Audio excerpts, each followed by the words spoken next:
So good afternoon and welcome everyone. Tzahayim tovim v'baruchim habayim.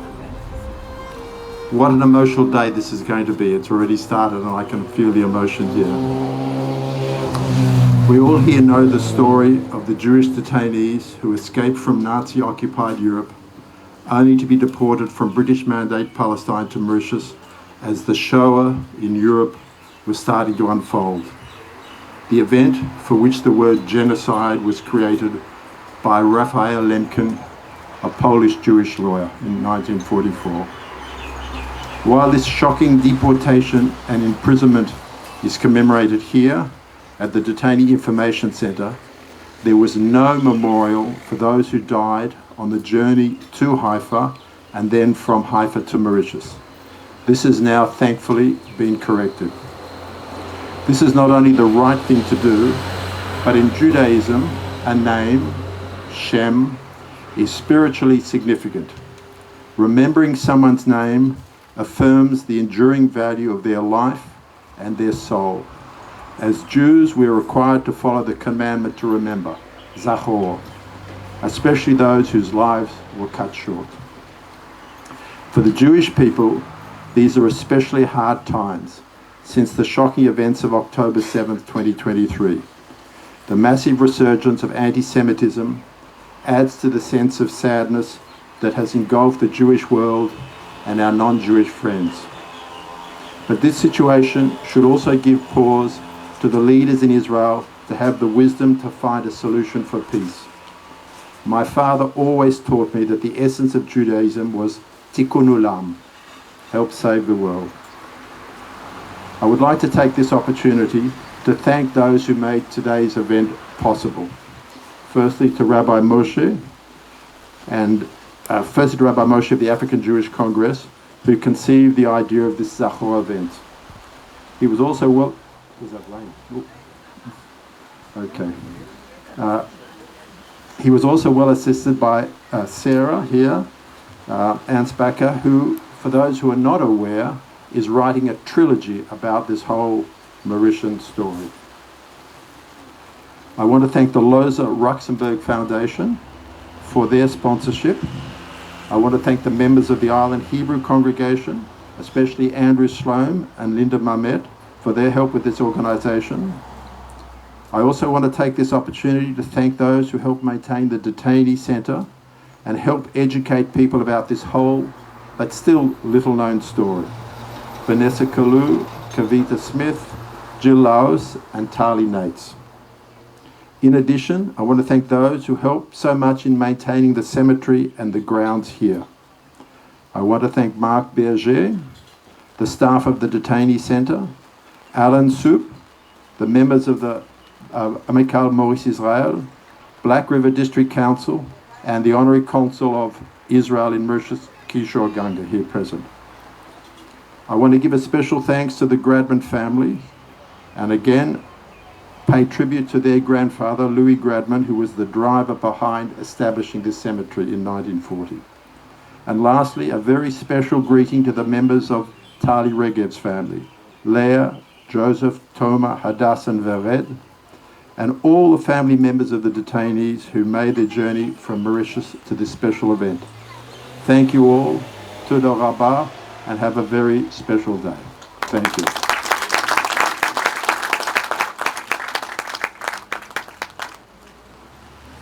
Hello, I'm Toma Barel. I'm here, as mentioned by Owen, with my parents, Leah and Yossi, and my sisters Hadass and Vered, grandson of Detainees, Regina and Dr. Aaron Zweigbaum. And I'm here to read a note from my uncle, Tali Regev, who cannot be here with us. He was born here 81 years ago and is the Honorary Consul of the Republic of Mauritius in Israel. Shalom and welcome to all of you. I'm very sorry that I'm not with you today and not participating in the event of the double anniversaries, 85 years of the deportation of the Jewish Mapilim from Aklit to the unknown, to the island of Mauritius, and 80 years since liberation and coming back to the Promised Land. I am honored to write some words of introduction as a representative of the 60 babies born in the Beaubassin Detainees camp. First of all, I would like to deliver my thanks to my dear friends, Rabbi Moshe Zilberhaft and Owen Griffith, and all the others who worked to fulfill the idea and make this commemorative ceremony event possible. I, Tali Regev, the son of Regina and Dr. Aaron Zwergbaum, who were deported by the British Mandate authorities in Palestine to the island of Mauritius in December 1940, along with 1,580 other Mapilim who were on their way to the Promised Land. My father, an active member of the Zionist movement in Czechoslovakia, and my mother, who had escaped from Danzig, met on the way to Bratislava and were later married in Mauritius.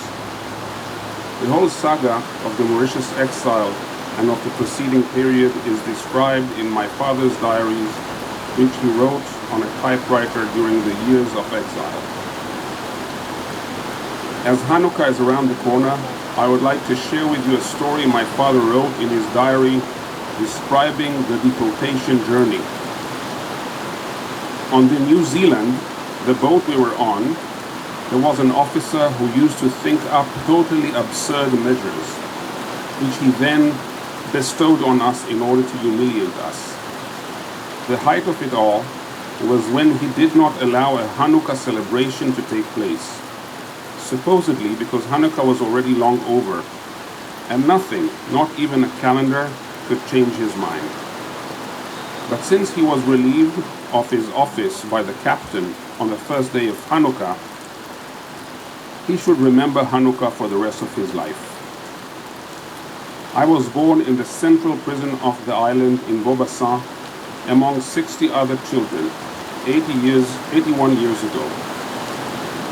I was appointed the honorary consul of the Republic of Mauritius in Israel in 1996, and representing Mauritius in Israel is for me a real closure. The story of the Mauritius affair is still unknown to most of the people in Israel and around the world, and I'm grateful to all of those who are bringing this unique chapter in the history of the Jewish people to broader audiences. We are here today to commemorate those who are not with us anymore and buried here in Saint-Martin Cemetery, and for all of those who survived. At this moment, I would also like to thank the Mauritian people who tried and succeeded to make the detainees' life better, and for their friendship and humanity they have shown towards the refugees. A big thanks to Alan Soap and to the Amical people who are doing a continuous holy work to clean and keep our cemetery at Saint-Martin in such good condition. With the hope that the war is over, I wish all the injured soldiers and the hostages a fast and full recovery. Thank you all. Have an interesting event and enjoy beautiful Mauritius. Tali Regev, December 2025. My name is Tali Nates. I'm very happy to be here. Thank you very much for the invitation. As you said, we are reflecting on two dates, 80th anniversary and 85th anniversary. But I think what is really amazing is that we are here. You are here. Because this was a dark chapter in history. But you are here. So that is so important, that the memory is alive, that there are critical layers to the memory, and the last critical layer is this memorial, Owen, Andrew, others, that opened in 2014. So it's layers and layers, and we are adding a layer. Dear detainees and families of detainees, and especially our two babies, Mira and Gidi, born on the island, but also all the dear families and dedicated members of the Hebrew Island congregation, Amical and Beaubassin Memorial team members, director of the Rosa Luxemburg Foundation and his team. Thank you for all your help and all friends that gather here today.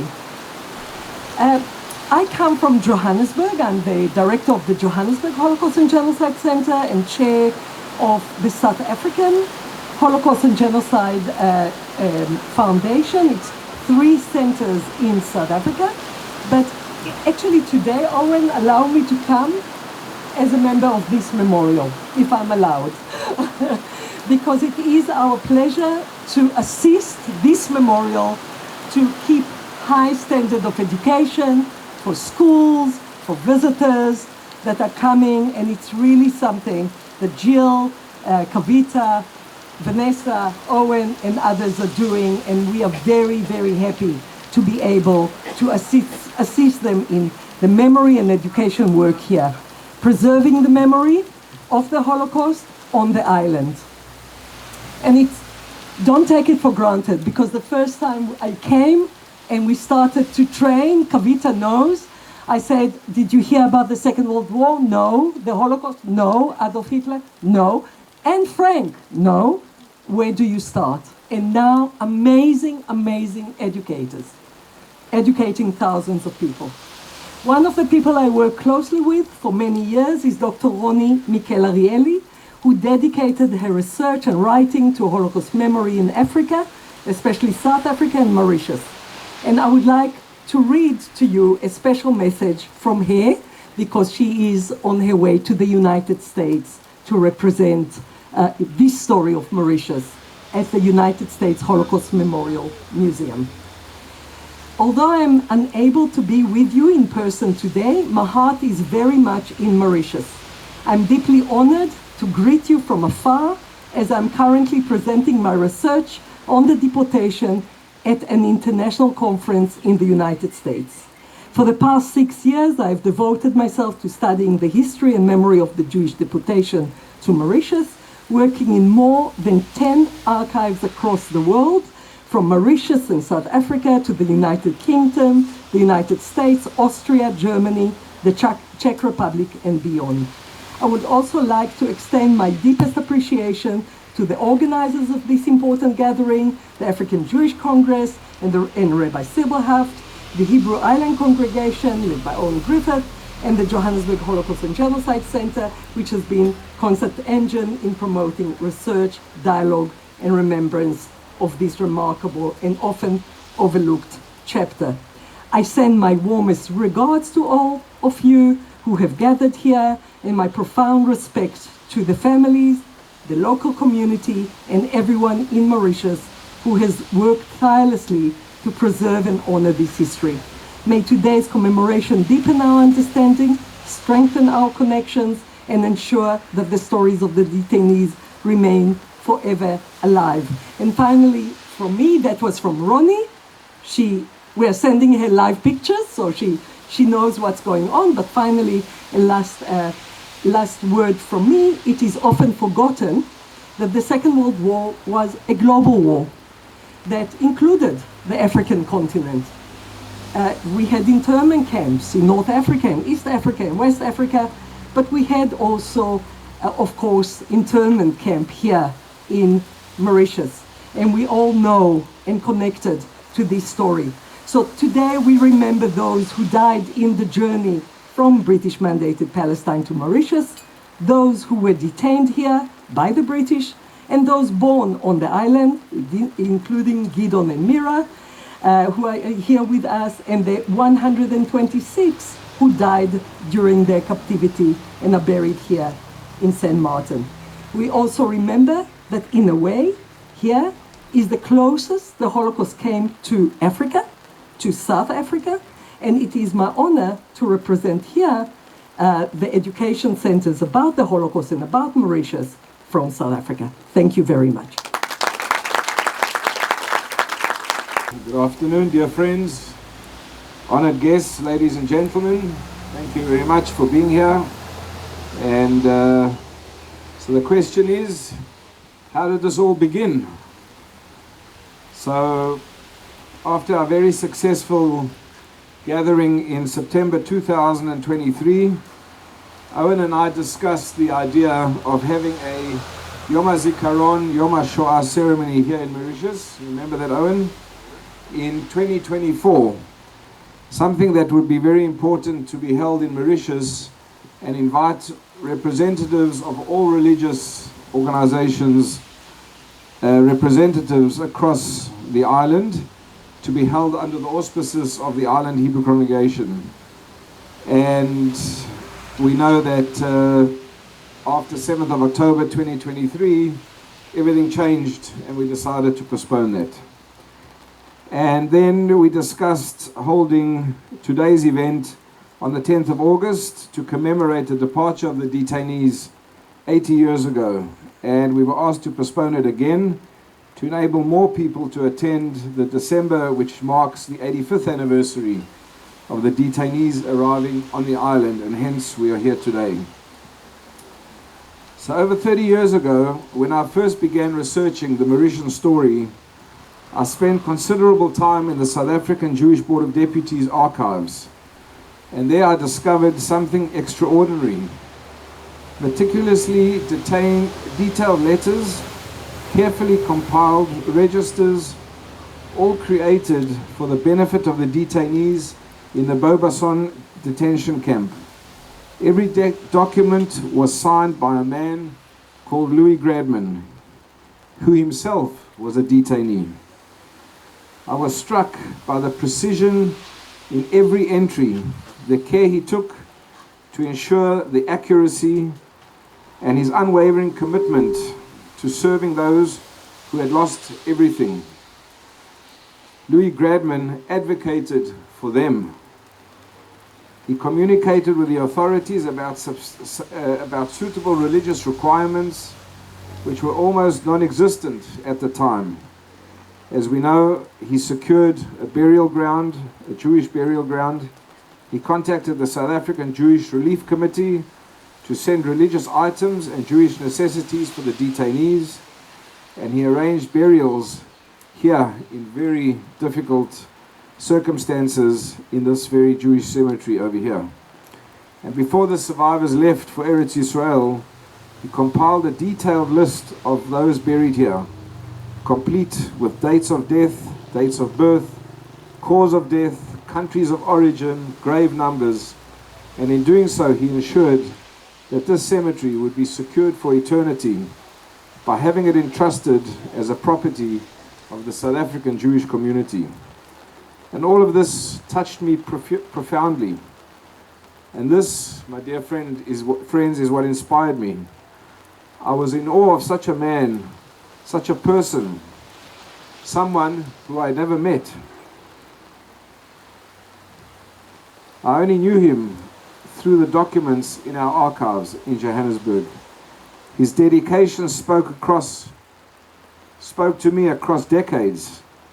And this, in fact, is what guided the work and my work here to ensure what you see today, obviously through the help and inspiration as well through Owen and Andrew and everybody else that made this a reality here in Mauritius. And that, my dear friends, is what inspired me. You will see, those that haven't been to the cemetery yet, all the various stages of improving and recording the history.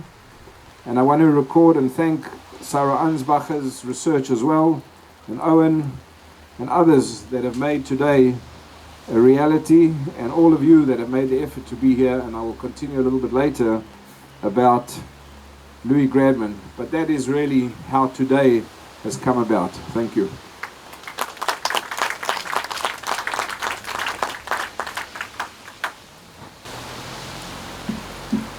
Dear friends and honoured guests, there's something very significant about me speaking here on this very spot, because the idea for this event, or part of it, began here. 2 years ago, I came to Mauritius for the last reunion, whilst I was in the middle of writing the first book in my trilogy, Wave After Wave. After the ceremony, I was standing here talking to Rabbi Moshe Silberhaft, and I said to him, we have a cemetery here to remember those who died during the journey from Bratislava to Haifa, and from Haifa to Mauritius. But those who died along the way, there is nothing of them. Many of these people were buried at sea or brought to shore and buried anonymously, with no mention of who they were, no gravestone to remember them, no family members able to visit. Rabbi Moshe immediately agreed. He decided then and there that memorial plaques needed to be erected in the cemetery with their names to remember them. He asked whether I would help work on the project. I agreed. 16 people died on that journey. As I was writing my novel, the descriptions of death aboard the Atlantic had haunted me. Passengers spoke of the Bench of the Dead, a bench near the makeshift toilets called Panama, because a Panama flag flew above it. This bench became an improvised mortuary. Bodies were wrapped in blankets. An oil lamp stood there at night and people shuffled past on their way to the toilets. Carl Lenk wrote, "The bench between the hospital and the dispensary became an improvised mortuary and an omen for some who were superstitious. It was rarely unoccupied." This stark, visceral image stayed with me. These were real people who died with dignity stripped away, far from home, their dreams of reaching Eretz Israel unfulfilled. To create the memorial plaques, Rabbi Moshe gave me a copy of a handwritten list of names written by Louis Gradman in German. I enlisted the help of my aunt, Marion Adler, who speaks fluent German, having grown up in Vienna. She helped me decipher the handwritten notes. I then compared this with the information in the Hebrew version of the story of the Jewish cemetery in Mauritius, and consulted with Professor Shula Parush, Louis Gradman's granddaughter and co-author of the book, who clarified several details. The journey these passengers endured was one of constant hardship and loss. Charlotte Protter wrote of a death while the ship was delayed in Crete. The port people were not willing to issue death certificates, nor could the body be thrown into the sea because we were in port, nor could it be left on board. Finally, the coffin was hung outside the deck on the side. Genevieve Pitot wrote in the Mauritian Shekel, a woman who had died 2 days earlier was laid out on the infamous bench in front of Panama. Even the most optimistic found this a sobering vision, a type of warning. And then there was the cruelty they faced in Haifa. Erwin Kovac described the customs inspection before the Atlantic passengers' deportation. Mr. Finkelstein, a small, weak-old man, shortly before his death, entreated in German, kneeling with folded hands, to allow him to die in Palestine.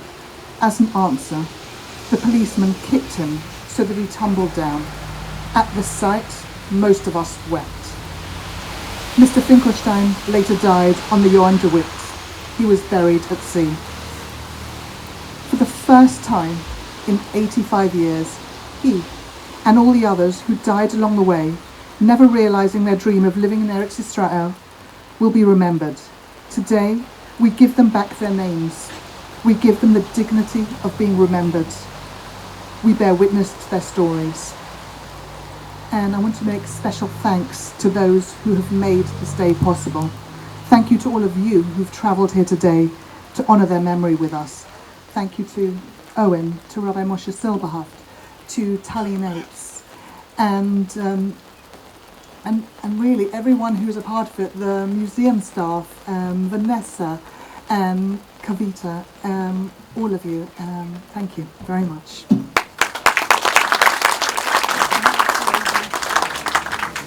Good afternoon, everyone. It looks like the sky is crying for all the dads here, but now it's getting better, so it looks like someone from above is guarding us. My name is Shlomo Gradman. I'm the grandchild of Eliezer Louis Gradman. And I just want to start, first of all, to thank Honorable Rabbi Moshe Silberhaft, Mr. Owen Griffith, President Island Hebrew Congregation, Ms. Tali Nates, Johannesburg Holocaust and Genocide Centre of South African Holocaust and Genocide Foundation, Ms. Sarah Ansbacher. Excuse me if I miss some of the distinguished people here, but of course all of you are distinguished guests for this special ceremony today. I stand here today deeply excited and immensely honored at this special ceremony in memory of my beloved grandfather, Louis Eliezer Gradman. No one, not even my grandfather, could have foreseen how his life would unfold. In the midst of history's darkest times, he was not broken into a victim, but shaped into a hero.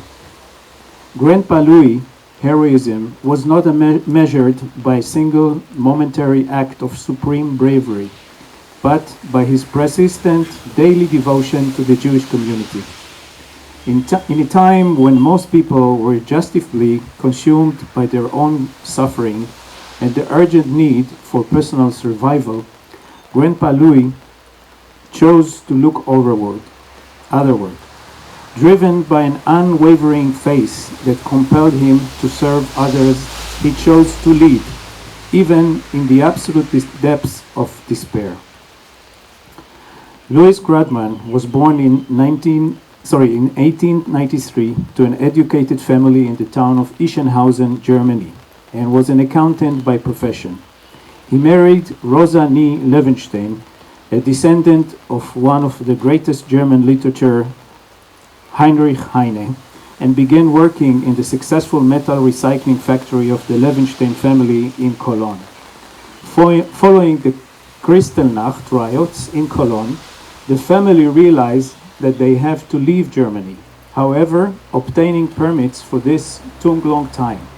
Therefore, Louis and Rosa decided to send their eldest son, Julius, to Belgium, their second son, Jacob, to England in the kinder transfer, and kept their youngest son, Leo, who is my father, with them.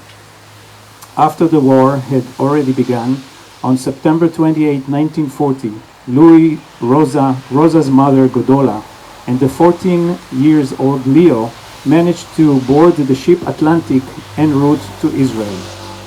We are all familiar with the Patria disaster, when illegal immigrants arrived to Haifa. As the Patria ship sank, almost 300 Jews drowned, including Godola's Levenstein, Rosa's mother, and my great-grandmother. In the aftermath, alternative ships were organized, and the surviving immigrants were sent to exile in Mauritius. Shortly after arriving to Mauritius, one of the exile, Anita Hirschman, passed away, leaving her young son Heinz alone. Louis and Rosa immediately chose to adopt the orphan child. And as Louis has been elected to oversee all religious matters in the camp, he took it upon himself to establish the Jewish cemetery. As Louis Gradman wrote in his own letters, and I quote, "At the beginning of our stay in Mauritius, we were given a kind of self-administrator, and I was elected to be in charge of religious matters. One of my duties was to develop the cemetery into a worthy resting place for those of our members who would die while prisoners. This was not an easy task, because no assistance was received from the camp administration.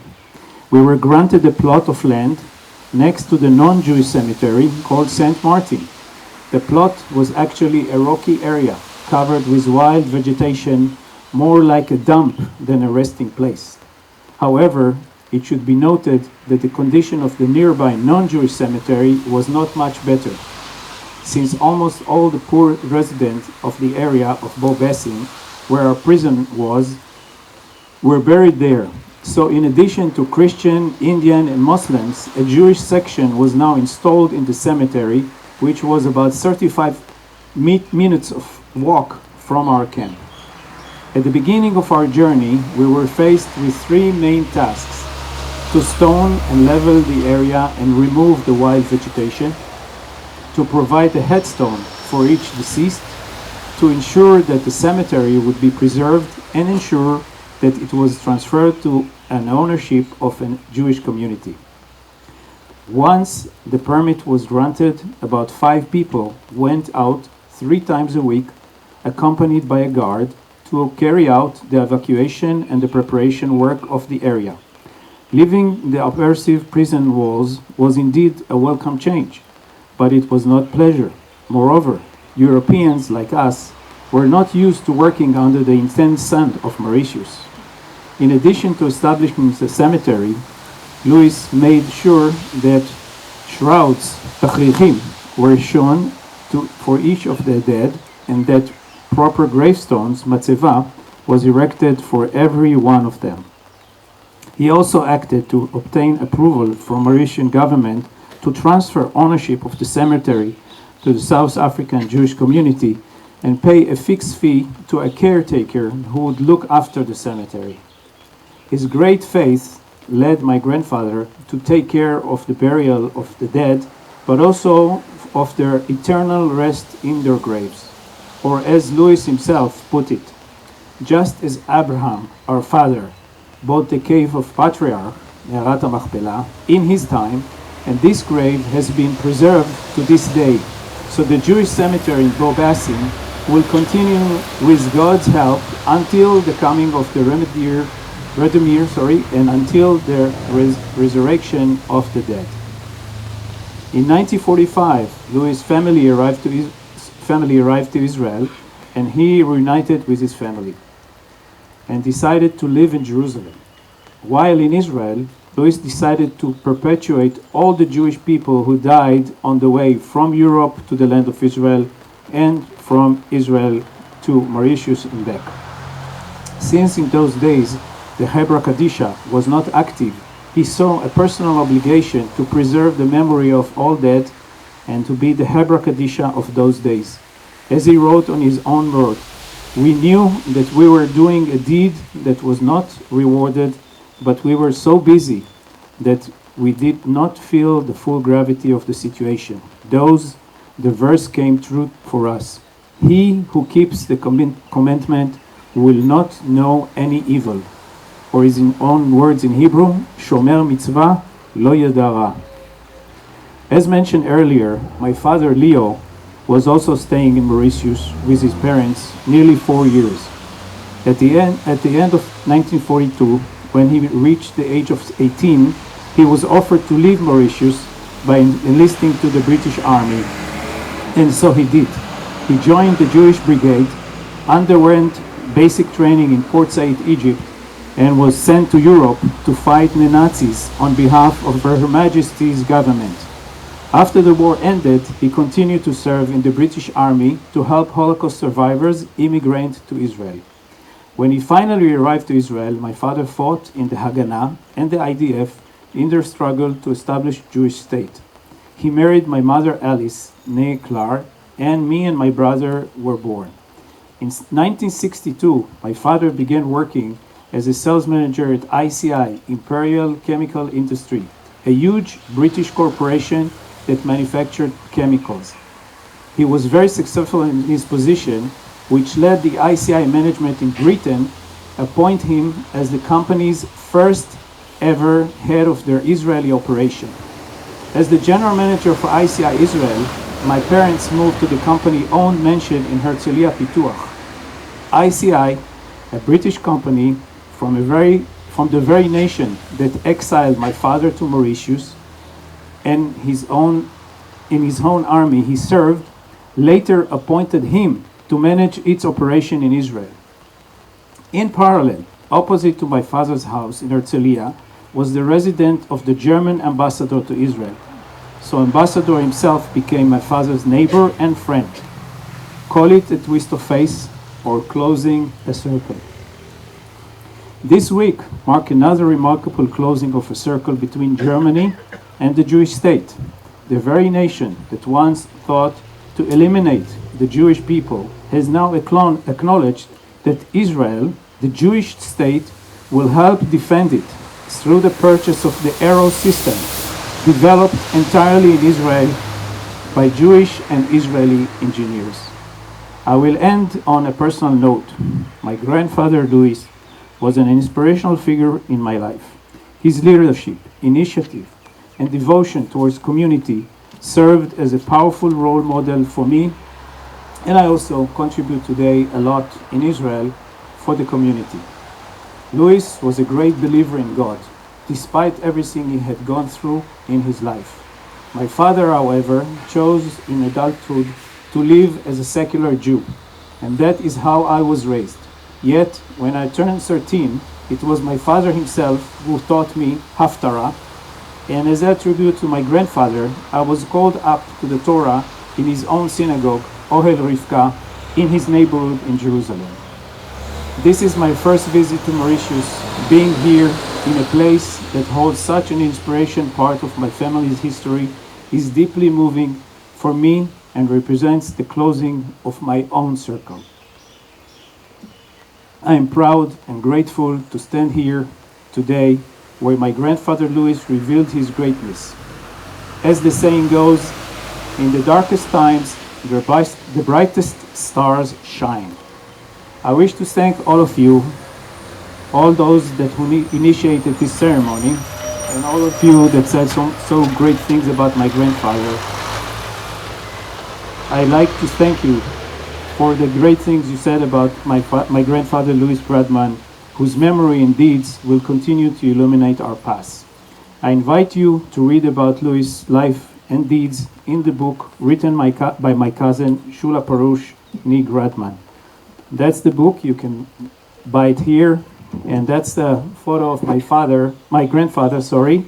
I prepared the presentation, and we were supposed to see slides here, but since we don't have the equipment, so you just have to see his photo, and we'll later visit the cemetery that he built. Thank you very much. On behalf of Professor Shula Parush, who wasn't able to join us today. Shula Parush is the granddaughter of Rosa and Louis Gradman of blessed memory, who were forcibly deported and detained along with other refugees for 5 years in Mauritius. She would like to express her sincere regret for not being able to join you at this important and meaningful event due to her husband's medical condition. She says, please know that although I'm not there physically, my heart and spirit are with you at this dignified gathering. In her words, few people of my generation, the second generation after the Holocaust, born and raised here in Israel, had the privilege of growing up alongside their grandparents, for reasons we all know too well. I was fortunate. I had the great privilege of growing up close to my dear grandparents, Louis and Rosa Gradman, who were born in Cologne, Germany. They shared with us, their grandchildren, only a small part of what they had endured in Germany and of the hardships they later faced during their internment in Mauritius. During the journey of tracing the life story of my family, my brother Elchanan Gradman reminded me that he and his wife Orna found a suitcase containing many documents of our parents and of my grandparents. When I opened the suitcase, I made a discovery that left me truly stunned. Among other things, I found a letter my grandfather had received in July 1961 from Yad Vashem. In this letter, the director of the Yad Vashem archives thanked him for materials he had submitted regarding the Jewish cemetery in Mauritius, writing, "We gratefully acknowledge the receipt of materials regarding the cemetery in Mauritius, which you kindly submitted during your visit to our institution at the Yad Vashem archives. Moved and surprised by this letter, I went to the Yad Vashem archives to examine in depth the material my grandfather had deposited there. To my astonishment, I learned that during his time in Mauritius, he had taken upon himself the responsibility for religious affairs in the camp. In his humility and modesty, he never once mentioned this to us. As the person in charge of religious matters in the refugee camp, he devoted himself to establishing a Jewish cemetery on the island, truly a sacred mission. He documented this work in a detailed report written in German, which opens with the following words. When we arrived in Mauritius towards the end of 1940, exhausted, weakened, some of us gravely ill, after a dangerous, eventful journey, we already knew that we must also ensure a place of rest for our dead. Alongside this report, my grandfather also compiled an orderly list of the deceased, including their names, places of origin, cause of death, the dates of passing. This document is a precious historical treasure, a record of the lives of the Jews interned in Mauritius, 1940 to 1945.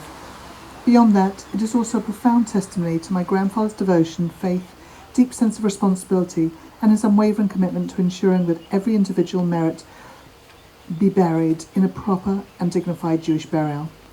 After translating all material into Hebrew, the documentation of the cemetery's establishment, which included the official permits, the digging of graves, the building of coffins, the construction of headstones, etc., as well as detailed descriptions of all the righteous and dedicated individuals who helped him carry out this sacred work. I published a book that presents my grandfather's account along with a complete list of the deceased. Moreover, driven by his extraordinary sense of duty, my grandfather also makes sure to document those who perished during the voyage to Mauritius and were buried along the way, sometimes even at sea. He further ensured that the leadership of the South African Jewish community would purchase the cemetery plot and care for it after the refugees left the island. Indeed, the Jewish community of South Africa restored the cemetery and placed a plaque beside each grave, engraved with the name of the deceased.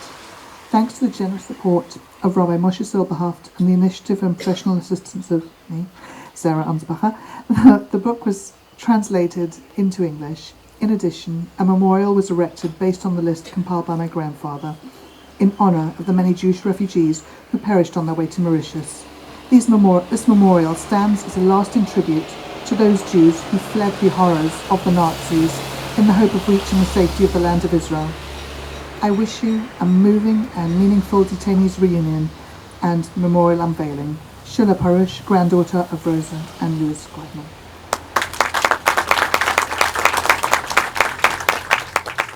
What I said on earlier, and much upgrading of the St. Martin's Jewish Cemetery and the establishment of the Bobason Jewish Detainees Memorial and Information Center, and many reunions of detainees and their families to the island that went back as far as all the years 1999, etc., all the way up to December 2021.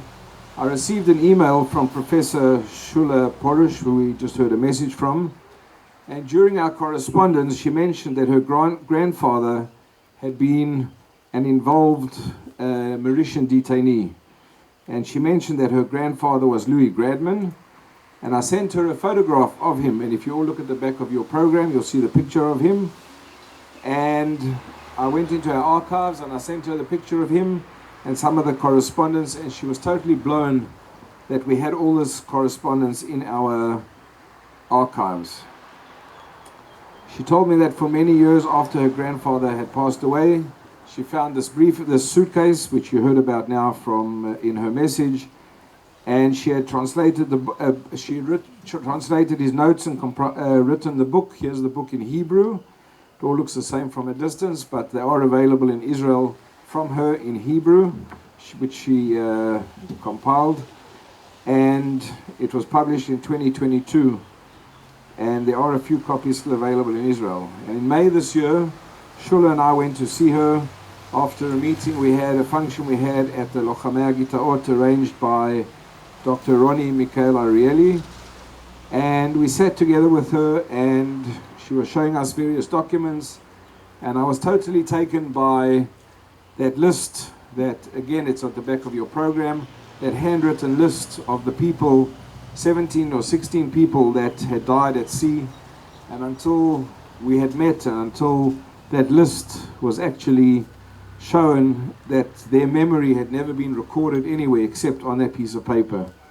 And we decided there and then that we were going to translate this book first of all into English, and I asked Sarah if she would do it, and here's the book. We're launching it now today in English.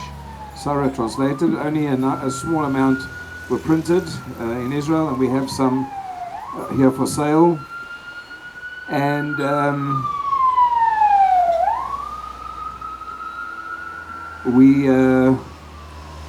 she's kept most of them in Israel for to be handed to various research companies, etc.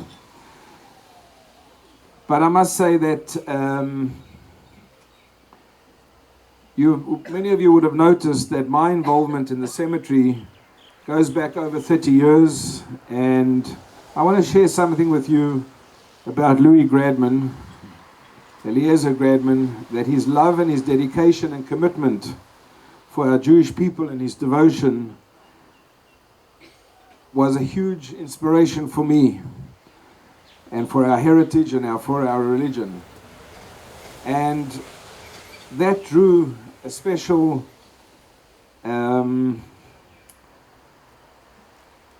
what's the word I'm looking for? A very special pulling attraction to this project when I began many years ago here on the Mauritian project.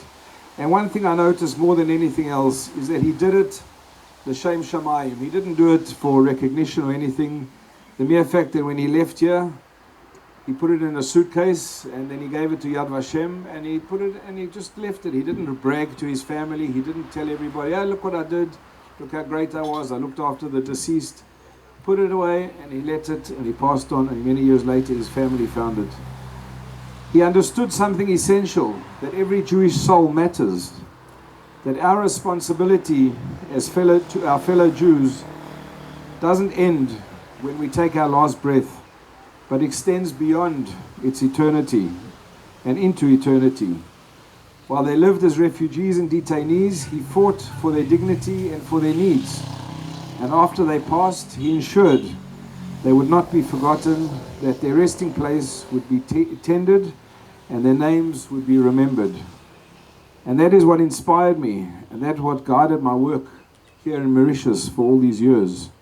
I've never met him, but that sincerity is what inspired me. And as I reflect on the path ahead, I think often of Louis Gradman's legacy. The work here, the preservation of this cemetery, the establishment of this museum in 2014, and the telling of these stories must continue. And who knows, perhaps my active role will change in time, but the mission he embodied must remain eternal, to take care of every single detail of Jewish life, to honor every Jewish soul, to preserve our heritage for future generations. And that is really what our responsibility is. And allow me to say at this point, my dear friends, that none of this could have been achieved over the past 30 years had it not been through the humble and great leadership of two individuals in particular, Owen Griffiths and Andrew Sloan. Two great leaders on this island. Together they have formed an unbreakable team, devoted guardians of our heritage, who have given countless hours, months and years to this sacred work. They have stood by this cemetery through every challenge, ensured its maintenance and security, and worked tirelessly to preserve the memory of those buried here. Their dedication mirrors that of Louis Gradman himself. Quiet, steadfast, and utterly selfless. Owen and Andrew, there are not enough words to thank you and your team for everything that you have done and continue to do. And you are true custodians of our people's story, and we thank you and we salute you both and your teams. Thank you very much.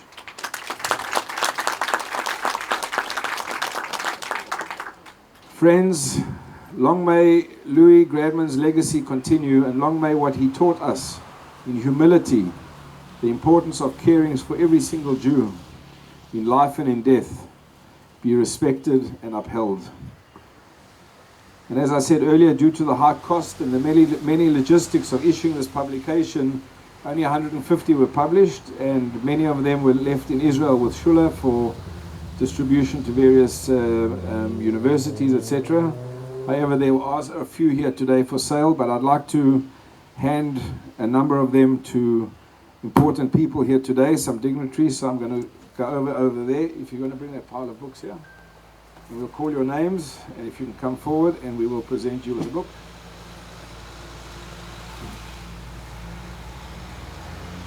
Owen Griffiths.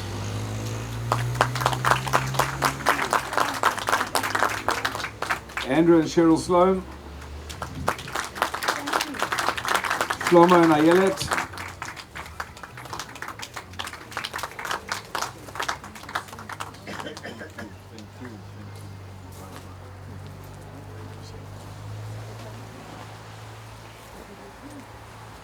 Mark and Catherine Berichier.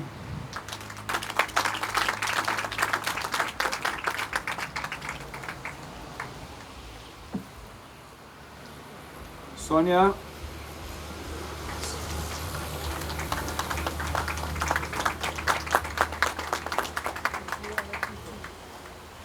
The Barrell family.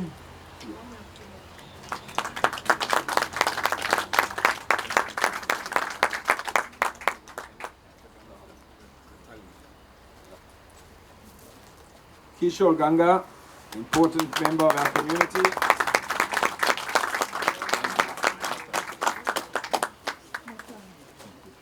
Thank you. Photographer, I don't know what's happened to you today.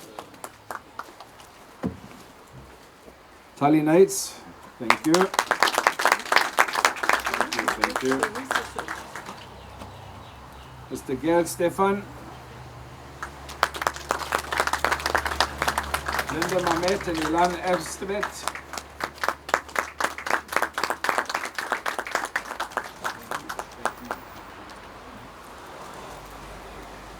Kavita.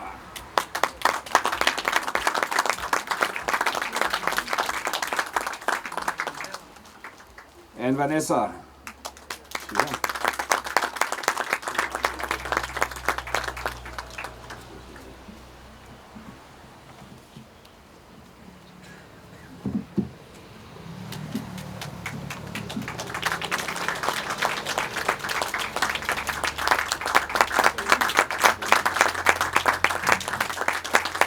Move to the cemetery where we're going to congregate right at the end. You'll find the two plaques covered over with a white ribbon.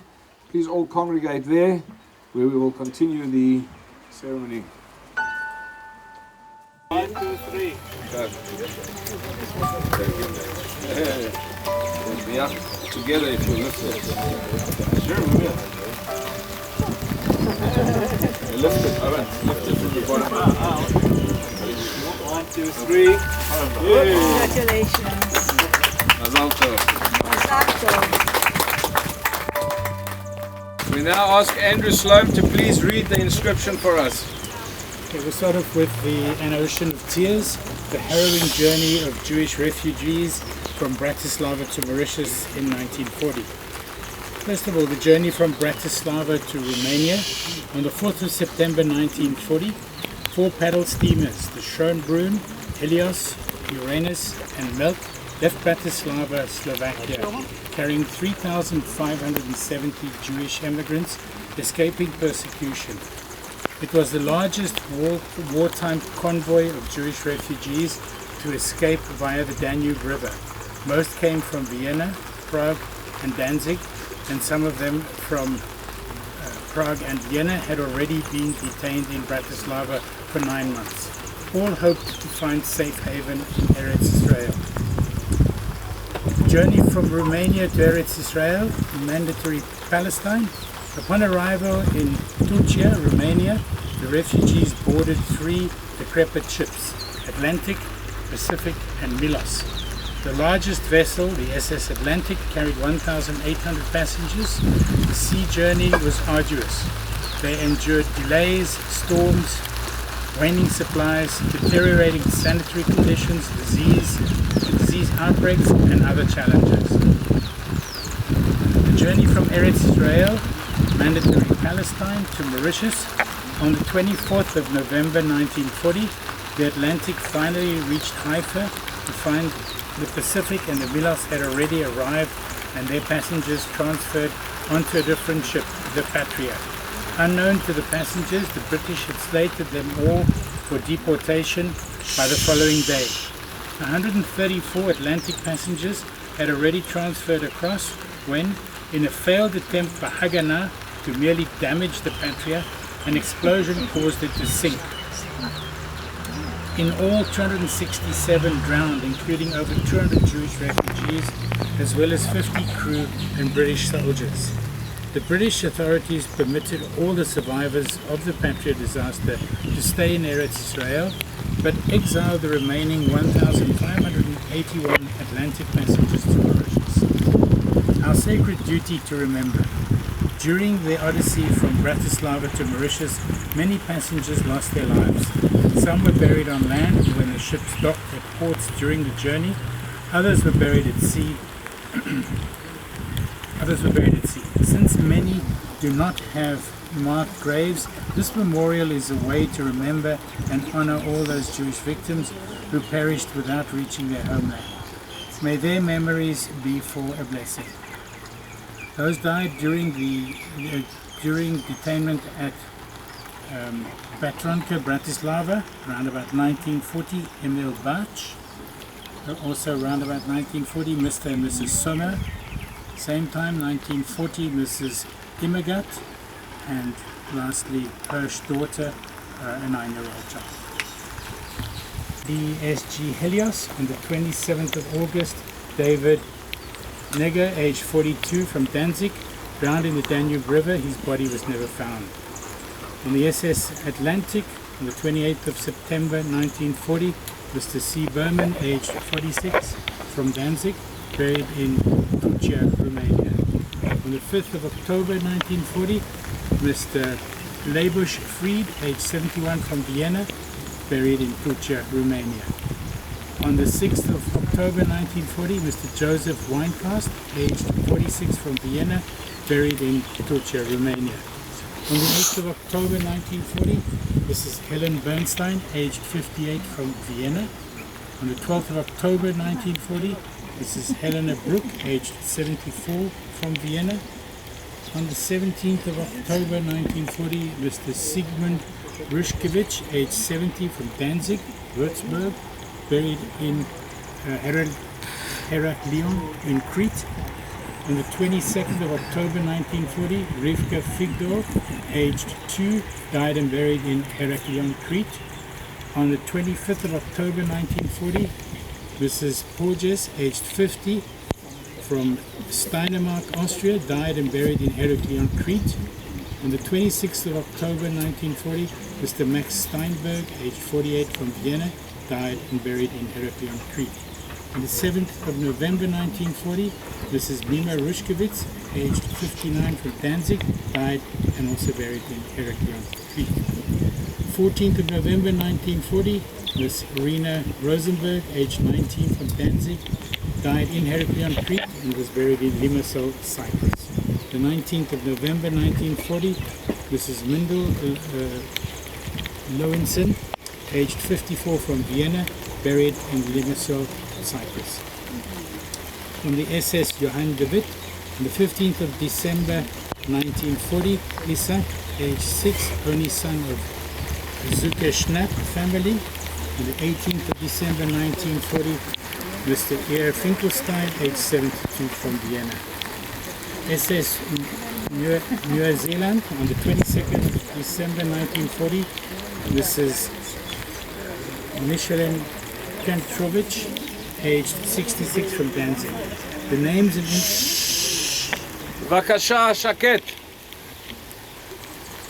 The names and information of all the deceased comes from a handwritten list and a book written by Mr. Louis Gradman, who was among the group of Jewish deportees and acted as the head of the Chevra Kadisha during his detainment in Mauritius. Thank you to his granddaughter, Professor Shula Parush Gradman, for additional information, and to Ronnie Mika Arieli and Sarah Aschenbacher for their assistance. This was erected on Yom HaZikaron 2025 by the African Jewish Congress and the Island Hebrew Congregation. Thank you, Mr. Slim. Thank you. I call on Mira to please come and tell us a quick story. Words written by Edna Shulov, who could not join the visit, about the boy Yitzhak Schnapp, the child of her grandmother's brother. Her grandmother, Adela Kaufman Neubauer, was also deported to Mauritius. The child, Itzuk Meir Schnapp, was born in Vienna on September 22, 1935, to Elizabeth Nee Edelstein and Moshe Schnapp. They left Vienna for Israel and were on the Atlantic. Itzuk died on December 15, 1940, at the age of 5 and 3 months from typhus, while on the ship Johann de Witt en route to Mauritius. He was buried at sea, apparently while the ship was south to Suez. Yaakov, from the WhatsApp group, whose parents were on the New Zealand, wrote that they saw the ship Johann de Witt stops during the burial. Itzuk's parents had no other children. After Mauritius, they settled in Kiryat Shmuel. Moshe was a prayer leader, Baal Tfilah, in the Central Synagogue in Kiryat Shmuel, and served as a slaughterer, Shochet. Their house is dedicated, Hekdesh, to their memory and serves as a synagogue today. Thank you very much on behalf of Edna and me for the opportunity to mention and remember Yitzhak Meir Schnapp, Zichrono Livracha, and all the other who died. And we would like to light a candle for Yitzhak Meir Shnap and the other people that didn't come. Thank you. The communal haskara. El malei rachamim shorcheim bamromim. Hametzei menuch Shechina b'malot kadoshim utorim. K'zohar harakia mazhirin et kol hakfurim kan. The St. Martin's Jewish Cemetery. בעבור שכולנו מתפללים בעד הזכרת נשמותיהם בגן עדן תהא מנוחתם. לכן בעל הרחמים יזכיריהם בשקט כנפם לעולמים. ויצור בצורי החיים את נשמותיהם. אדוני הוא נחלתם. ותנוחו על משכבותיהם ונאמר אמן. Let's all go back to the marquee. We'll say Kaddish there, and then Owen will thank us. Anyway, I'd like to say it's a great honor that some people suggested that I'm doing my little bit following on from Louis Gradman, and I hope to do my bit, and I hope my son, I'm sure my son will be carrying on after me too. So again, thank you everyone, and we'll draw this ceremony to an end, but please, when the rain stops, feel free to wander around, have a look at all the graves, have a look again at the Detainees Centre, and thank you very much. And Moshe, you're going to say a few words? Thank you very much, Owen. Just a few housekeeping announcements. There are a few English books for sale, $25 or 1,200 rupees. If you want, you can come over here. The bus will leave here at 15:45.